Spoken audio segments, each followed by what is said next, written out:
Hello friends, पुनः स्वागत है आपका आर्य संस्थान के ऑनलाइन प्लेटफॉर्म पर। जैसा कि अपने 2 चैप्टर कंप्लीट हो गए हैं, अपना नेक्स्ट चैप्टर है dominance relationship and gene interaction, प्रभाविता का नियम और जीन अंतःक्रिया। तो पहले पढ़ेंगे डोमिनेंस रिलेशनशिप यानी प्रभाविता का सिद्धांत, जो मेंडल ने दिया था। प्रभाविता का एक सिद्धांत मेंडल ने दिया था। आनुवंशिकी में प्रभाविता जीन में उपस्थित एलीलों के बीच एक संबंध है जिसमें एक एलील समान जगह पर उपस्थित दूसरे एलील के फिनोटाइप को प्रभावित करता है। यानी कोई जीन है, उसमें 2 एलील होते हैं, जो मतलब कैपिटल टी कैपिटल टी, ये एक एलील, ये एक एलील, यानी 2 एलील होते हैं। इनके बीच में एक संबंध होता है जिसमें एक एलील समान जगह पर उपस्थित दूसरे एलील के फिनोटाइप को प्रभावित करता है। यानी जो एक एलील है यह दूसरे एलील को प्रभावित करता है, इसे प्रभाविता का नियम कहते हैं। प्रथम एलील प्रभावी होता है तो दूसरा एलील अप्रभावी, यानी एक तो प्रभावी एलील होता है और एक अप्रभावी।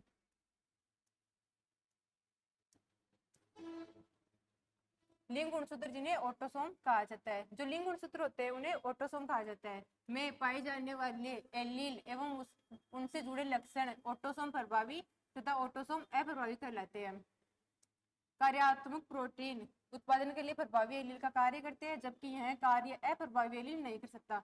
यानी जो कार्यात्मक प्रोटीन होती है उसके उत्पादन के लिए प्रभावी एलील चाहिए होता है, जबकि यह कार्य अप्रभावी एलील नहीं कर सकता। यानी कार्यात्मक प्रोटीन का निर्माण सिर्फ और सिर्फ प्रभावी एलील ही कर सकती है, अप्रभावी एलील नहीं कर सकती। अब जो जीन इंटरेक्शन की क्रियाएं होती है, जीन की अन्योन्य क्रियाएं, जीन इंटरेक्शन क्रियाएं, ये 2 प्रकार की होती है। फर्स्ट है युग्म विकल्पी जीन अंतःक्रियाएं यानी एलिलिक जीन इंटरेक्शन। सेकंड है अयुग्म विकल्पी जीन अंतःक्रियाएं, नॉन एलिलिक जीन इंटरेक्शन। तो पहले पढ़ेंगे एलिलिक जीन इंटरेक्शंस यानी युग्म विकल्पी जीन अंतःक्रिया। एलिलिक जीन यानी एक ही जीन के एलील्स पाए जाते हैं उसमें, उसे कहते हैं एलिलिक जीन इंटरेक्शन। इस प्रकार की अन्योन्य क्रिया एक ही जीन के एलील्स के मध्य होती है, यानी एक ही जीन के एलील्स के मध्य होती है। इस प्रकार की अन्योन्य क्रिया में एक जोड़ी जीन भाग लेती है। यह क्रिया सेम लोकस पर होती है। सेम लोकस यानी एक ही गुणसूत्र पर। इसके कुछ प्रमुख उदाहरण निम्नलिखित है, यानी एलिलिक जीन इंटरेक्शन के एग्जाम्पल पढ़ेंगे अब।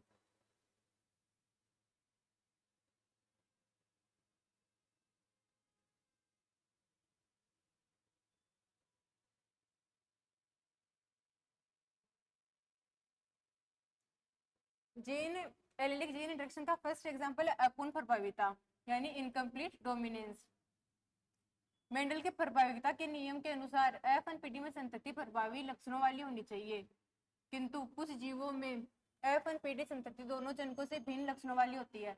जो मेंडल का प्रभाविता का नियम था उसके अनुसार तो संतति प्रभावी लक्षणों वाली जीन की होनी चाहिए, लेकिन कुछ जीव ऐसे होते हैं जिनकी एफ1पीडी संतति दोनों जनकों से भिन्न लक्षणों वाली होती है। अपूर्ण प्रभाविता में एफ1 संतति में प्रभावी एवं अप्रभावी दोनों कारक उपस्थित होते हैं। यानी कि जो इनकम्प्लीट डोमिनेंस होती है उसमें F1 संतति प्राप्त होती है, उसमें प्रभावी और अप्रभावी दोनों जीन उपस्थित होते हैं, परंतु प्रभावी कारक पूर्ण रूप से अपना प्रभाव नहीं दर्शाता है। इसके परिणाम स्वरूप दोनों जनकों से भिन्न एवं मध्य प्रकार की संतति उत्पन्न होती है। यानी जो प्रभावी जीन होता है वह अपना लक्षण पूर्ण रूप से नहीं दर्शाता है, जिससे जो एक बीज का जीन प्राप्त होता है, बीज की संतति उत्पन्न होती है। अपूर्ण प्रभाविता के कुछ एग्जाम्पल्स है मिराबिलिस जलापा, जिसे 4 o'clock प्लांट भी कहते हैं, 4 o'clock प्लांट, गुल्लेबास भी कहा जाता है। अपूर्ण प्रभाविता की खोज सर्वप्रथम कार्ल कोरेंस ने मिराबिलिस जलापा में की। इस पादप को 4 o'clock प्लांट या गुल्लेबास भी कहा जाता है। मिराबिलिस पुष्प के रंग के आधार पर 3 प्रकार के पादप पाए जाते हैं, लाल, सफेद और गुलाबी। जो मिराबिलिस जलापा एक पौधा होता है उसमें 3 प्रकार के पुष्प पाए जाते हैं, लाल, सफेद और गुलाबी। जब एक लाल पुष्प व सफेद पुष्प वाले पादप पे क्रॉस करवाया जाता है तो F1 संतति के पादप गुलाबी रंग वाले होते हैं। इसका कारण यह है कि लाल रंग की जीन सफेद रंग की जीन पर अपूर्ण प्रभावी होती है। इनके अपन एक लाल रंग के पुष्प वाले पौधे का सफेद वाले से क्रॉस करवाते हैं तो एक नए ही पुष्प का निर्माण होता है, नए पुष्प वाले पौधे का निर्माण होता है जो गुलाबी रंग के होते हैं। इसका यही कारण है कि इसमें अपूर्ण प्रभाविता पाई जाती है। जब गुलाबी पुष्प वाली एफ1पीडी के पात्रों में स्वपरागण कराया जाता है, जो इसके क्रॉस से जो एफ1पीडी में गुलाबी पुष्प प्राप्त हुए थे उन्हीं का वापस स्वपरागण कराया जाता है, तो आप एफ2पीडी की संतति का समलक्षणीय अनुपात सामान्य एककर संकर क्रॉस अनुपात 3:1 के स्थान पर लाल अनुपात गुलाबी अनुपात सफेद यानी 1:1 होता है। यानी सामान्य जो एकल संकर क्रॉस से जो अनुपात प्राप्त होता है वो 3:1 होता है, लेकिन जब उसका स्वपरागण कराते हैं तो 1:2:1 प्राप्त होता है। अपूर्ण प्रभाविता में एफ2पीडी का समलक्षणीय एवं समचिनीय अनुपात 1:2:1 ही होता है। उपरोक्त विश्लेषण से स्पष्ट है कि एफ1 संतति में लाल तथा सफेद रंग के कारक तो उपस्थित होते हैं, परंतु लाल रंग का कारक सफेद रंग के कारक की उपस्थिति में अपूर्ण रूप से प्रभावी रहता है। जो F1 संतति होती है उसमें लाल और सफेद दोनों कारक उपस्थित होते हैं, परंतु लाल रंग का कारक सफेद रंग के कारक के आगे कम ही अपनी प्रभाविता कम दर्शा पाता है। इस कारण विषम युग्मजी यानी हेटेरोजाइगस अवस्था में गुलाबी रंग उत्पन्न हो जाता है, यानी ना ही तो लाल उत्पन्न होता है ना ही सफेद उत्पन्न होता है, एक अलग ही पुष्प उत्पन्न हो जाता है जो गुलाबी रंग का होता है।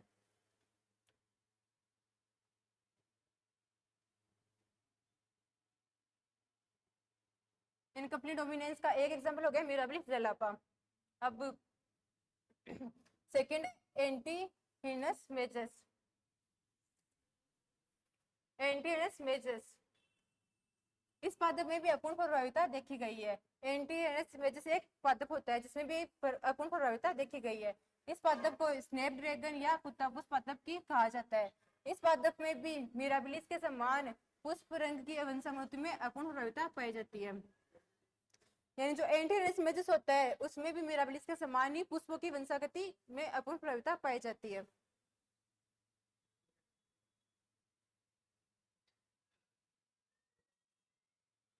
अगला एग्जांपल है एंडोलेशन मुर्गा।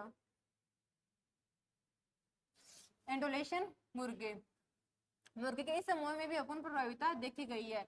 इसमें पंखों के रंग यानी फीदर कलर के लिए अपूर्ण प्रभाविता पाई जाती है। यानी जो एंडोलेशन मुर्गे होते हैं उसमें पंखों के रंग में अपूर्ण प्रभाविता देखी गई है। जब एक काले रंग वाले मुर्गे का क्रॉस सफेद रंग वाले मुर्गे के साथ कराया जाता है तो F1 संतति का रंग नीला होता है। यानी एक काले रंग वाले मुर्गे का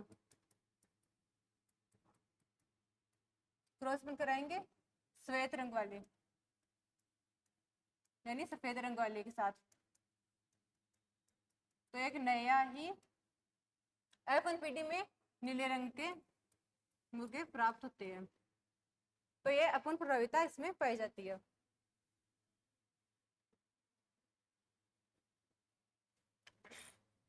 इनकम्प्लीट डोमिनेंस हो गया। अब पढ़ेंगे सह प्रभाविता यानी को डोमिनेंस। जब विषम युग्मजीय अवस्था में जोड़े की दोनों जीन स्वतंत्र रूप से अपना प्रभाव प्रकट करती है तो उनको सह प्रभावी जीन कहा जाता है। इस क्रिया को सह प्रभाविता कहते हैं। यानी विषम युग्मजीय अवस्था में यानी अलग अलग दोनों जीन अलग अलग रहते हैं और दोनों जीन स्वतंत्र रूप से अपना प्रभाव प्रकट करते हैं तो उन जीनों को सहजीवी प्रभावी जीन तथा इस क्रिया को सह प्रभाविता कहते हैं। एग्जाम्पल जैसे पशुओं में बालों के रंग के लिए सह प्रभाविता देखी गई है। जब एक काले रंग वाले एवं सफेद रंग वाले जनकों में क्रॉस कराया जाता है तो F1 संतति चितकबरी यानी धब्बेदार रोना टाइप प्राप्त होती है। जैसे एक काला R1 और एक सफेद रंग वाले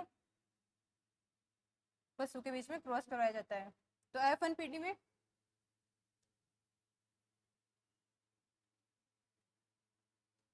काला रंग का क्या एक सफेद रंग का हो गया।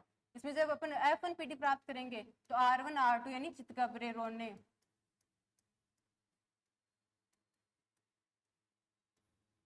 चितकबरे टाइप पशु प्राप्त होते हैं। जब इसमें हम सिर्फ मेटिंग क्रॉस कराएंगे वापस यानी F प्रभावी के साथ क्रॉस करवाएंगे तो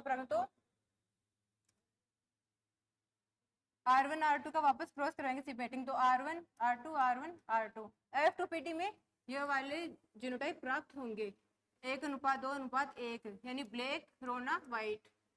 काले रंग के चितकबरे और सफेद रंग के पशु प्राप्त होते हैं। जंतुओं में F2पीडी सिर्फ मेटिंग क्रॉस द्वारा प्राप्त की जाती है।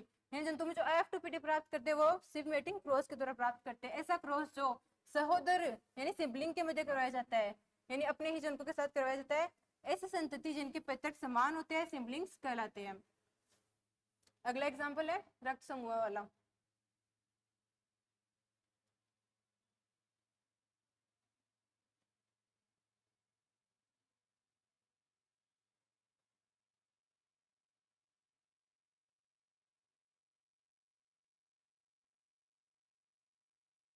अगला एग्जाम्पल है MN ब्लड ग्रुप। इनका जीन प्रारूप LMLN लिखा जाता है, यानी LMLN। यहाँ पर जोड़ी की दोनों जीन अपना प्रभाव दर्शाती है, यानी ये दोनों जीन अपना अपना अलग अलग प्रभाव दर्शाते हैं। अगला है sickle cell anaemia. Sickle cell anaemia का वाहक सदस्य HbA वाहक सदस्य में HbA वाली जीन सामान्य हीमोग्लोबिन बनाती है तथा HbS वाली जीन असामान्य हीमोग्लोबिन। जो सिकल सेल एनीमिया होती है उसमें दो जीन पाई जाती है, HbA और HbS वाहक वाले। जिसमें HbA पाया जाता है वो तो सामान्य हीमोग्लोबिन बनाती है, जिसमें HbS पाया जाता है वह असामान्य हीमोग्लोबिन बनाती है।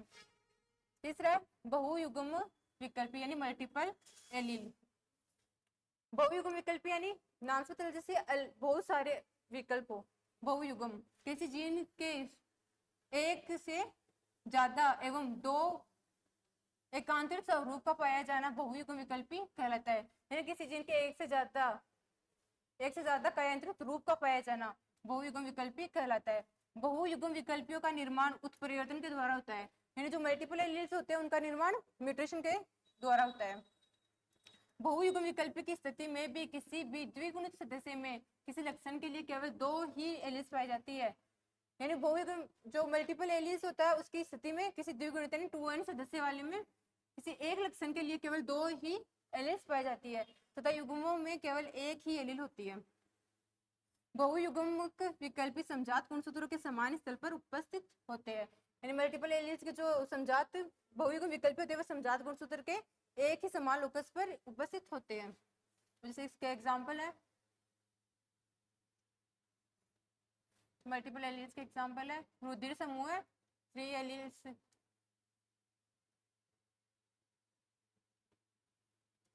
खरगोश में त्वचा का रंग, इसमें 4 एलील्स पाए जाते हैं। ड्रोसोफिलो में आंखों का रंग, पादपों में स्वबंध्यता। बहुयुग्म विकल्पी की स्थिति में जीन प्रारूप के प्रकार की संख्या n+1/2 यानी ये n+1/2 ये फॉर्मूला होता है। इसके एग्जाम्पल देखते हैं रुधिर समूह ब्लड ग्रुप 3, यानी इसमें 3 ऊपर पढ़े थे अपन ने, जैसे रुधिर समूह में 3 एलील्स पाए जाते हैं तो 3+1/2 तो 12/2 यानी 6 जीनोटाइप हो गए। जो रुधिर समूह होता है उसमें 6 जीनोटाइप पाए जाते हैं। ब्लड ग्रुप की वंशागति रुधिर समूह आरबीसी की सतह पर पाए जाने वाले एंटीजन ए तथा एंटीजन बी के द्वारा निर्धारित होती है। यानी जो ब्लड ग्रुप होता है उसकी वंशागति आरबीसी की सतह पर पाए जाने वाले एंटीजन ए और एंटीजन बी के द्वारा निर्धारित होती है। जैसे आई ए प्रभावी हो तो एंटीजन ए बनवाती है, और आई बी प्रभावी हो तो एंटीजन बी बनवाती है, और आई ओ हो तो ए प्रभावी यानी कोई सा भी एंटीजन नहीं बनाती है।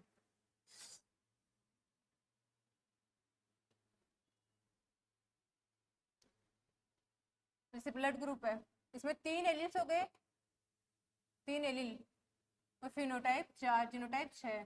फिनोटाइप देखे ए बी और ओ। एंटीजन ए में एंटीजन ए पाया जाता है, बी में एंटीजन बी पाया जाता है, ए बी में एंटीजन ए और बी दोनों पाए जाते हैं, और ओ में कोई एंटीजन नहीं पाया जाता है। अब इसका जीनोटाइप देखें ए का तो आई ओ। ब्लड ग्रुप बी का देखें जीनोटाइप तो आई बी और आई ओ। ए बी का देखें तो आई और आई बी। ओ का देखें तो आई ओ यानी इसमें जीनोटाइप पाए जाते हैं। अगला देखते हैं घातक जीन लिथल जीन, यानी जो ऐसे जीन जो समयुग्मजीय अवस्था में आने पर समयुग्मजीय अवस्था में बहुत ही घातक होते हैं, लिथल जीन यानी घातक जीन कहलाते हैं। ऐसे जीन जो समयुग्मजीय अवस्था में आने पर सदस्य को मार देते हैं उसे घातक जीन कहते हैं। घातक जीन प्रभावी अथवा अप्रभावी दोनों प्रकार की हो सकती है, लेकिन घातकता के लिए सामान्यतः अप्रभावी होती है।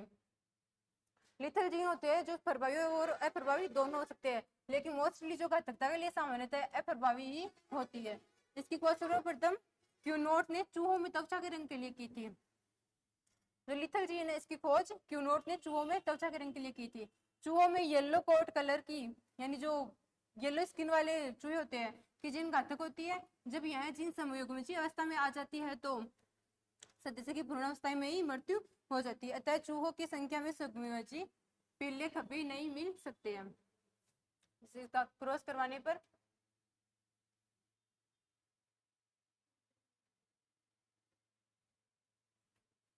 कैपिटल वाई स्मॉल वाई यानी येलो वाले, और capital Y small Y yellow, यानी जो येलो त्वचा वाले होते हैं चूहे उनका क्रॉस करवाने पर ये समयुग्मजी अवस्था आ गई तो ये इनकी भ्रूण अवस्था में ही मृत्यु हो जाएगी।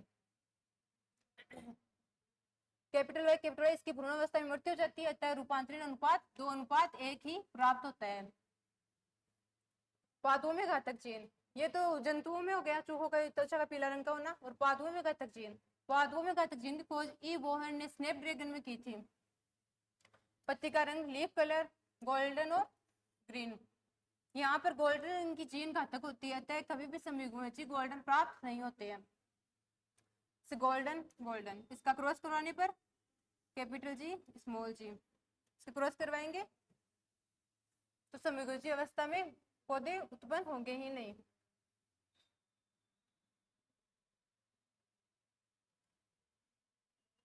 ये अपने पहले पढ़ लिया था।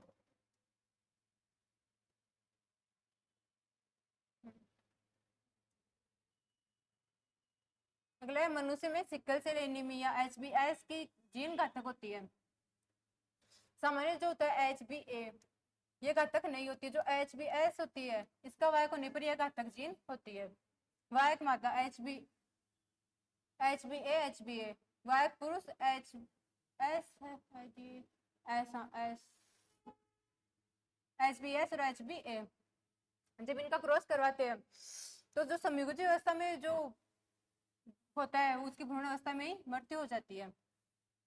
सिकल सेल एनीमिया की जीन मलेरिया रोग के लिए प्रतिरोधकता प्रदान करती है। यानी जो सिकल सेल एनीमिया की जो जीन होती है वह मलेरिया रोग के लिए एक एंटीजन का काम करती है। जिन स्थानों पर मलेरिया रोग बहुत पाया जाता है वहां पर सिकल सेल एनीमिया के जो घातक सदस्य होते हैं वह सदस्यों के जीवित रहने की संभावना अधिक होती है। जिस स्थान पर मलेरिया रोग बहुत ही ज्यादा मात्रा में होता है वहां पर जो ये सिकल सेल एनीमिया के जो रोग के वाहक होते हैं वह जीवित रहने की संभावना अधिक रखते हैं। अगला 5वां है प्लियोट्रोपिक जीन। ऐसे जीन जो एक से ज्यादा लक्षणों को प्रभावित करे या उनको नियंत्रित करे बहुप्रभावी जीन कहलाती है, यानी प्लियोट्रोपिक जीन। ऐसी जीन जो एक से ज्यादा लक्षणों को नियंत्रित करती है या प्रभावित करती है उसे प्रभावी जीन यानी प्लियोट्रोपिक जीन कहते हैं। प्लियोट्रोपिक जीन मल्टीपल फिनोटाइप दर्शाती है। जैसे मटर के पौधे में एक जीन बीज चोल का रंग और पुष्प रंग पत्तियों के कक्ष में लाल धब्बों को प्रभावित करती है। यानी जो मटर के पौधे में एक जीन होती है वह एक जीन बीज की चोल का रंग पुष्प रंग पत्तियों के कक्ष में लाल धब्बे को प्रभावित करती है। यानी एक ही जीन कई लक्षणों को नियंत्रित करती है तो उसे प्लियोट्रोपिक जीन कहते हैं। ड्रोसोफिला में अवशेषी पंखों की अप्रभावी जीन और भी दूसरे कई लक्षणों को प्रभावित करती है। जो ड्रोसोफिला में अवशेषी पंखों की जो जीन होती है वह अवशेष वो पंखों के लक्षणों को तो नियंत्रित करती है, साथ में जननांगों की संरचना, पंखों पर सूख, शरीर की लंबाई, अंडों के उत्पादन, इन लक्षणों को भी नियंत्रित करती है। मनुष्य में सिकल सेल एनीमिया की जीन प्लियोट्रोपिक होती है। यानी जो मनुष्य में सिकल सेल एनीमिया के जीन होते हैं वह भी प्रभावी जीन होते हैं। इस रोग में हेमिलाइटिक एनीमिया के साथ साथ प्लाज्मोडियम फेल्सीफेरम से होने वाले मलेरिया के लिए प्रतिरोधी भी होता है। सिकल सेल एनीमिया की जीन दूसरे कई ऊतकों तथा अंगों के परिवर्तन पर भी प्रभाव डालती है। यानी जो सिकल सेल की एनीमिया की जीन होती है वह इस रोग को तो नियंत्रित करती है, साथ में एक हेमोलाइटिक एनीमिया के साथ साथ प्लाज्मोडियम फेल्सीरियम यानी मलेरिया की प्रतिरोधकता को भी नियंत्रित करती है, और साथ साथ कई जीनों दूसरे कई ऊतकों और अंगों के परिवर्तन को भी प्रभावित करती है।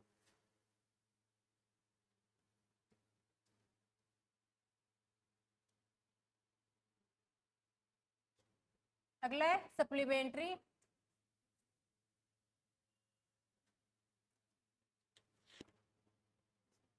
तो अपनी ये क्लास तो यही कंप्लीट होती है, इतनी टॉपिक है इसमें, ये नेक्स्ट क्लास है।